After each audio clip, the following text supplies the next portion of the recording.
On sait maintenant concrètement qu'Israël ne peut ni attaquer ni se défendre sans l'aide de ses alliés, et notamment de l'allié américain et probablement aussi du Royaume-Uni.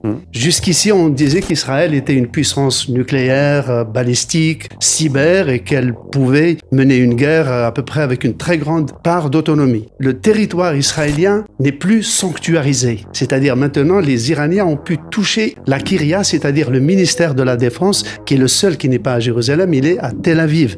Mais aussi des bases militaires ont été touchées. Jusqu'ici, Israël a mené ses guerres sur le territoire de l'ennemi, au Liban, en Égypte, au Sinaï. Là, il reçoit des missiles dans la capitale économique et politique. Pour la première fois depuis la guerre du Kippour, depuis 1973, Israël affronte un véritable État. Jusqu'ici, l'armée israélienne, toute puissante, n'a guerroyé que contre des milices palestiniennes ou libanaises ou houthis. Là, pour la première fois depuis 50 ans, Israël affronte un véritable État.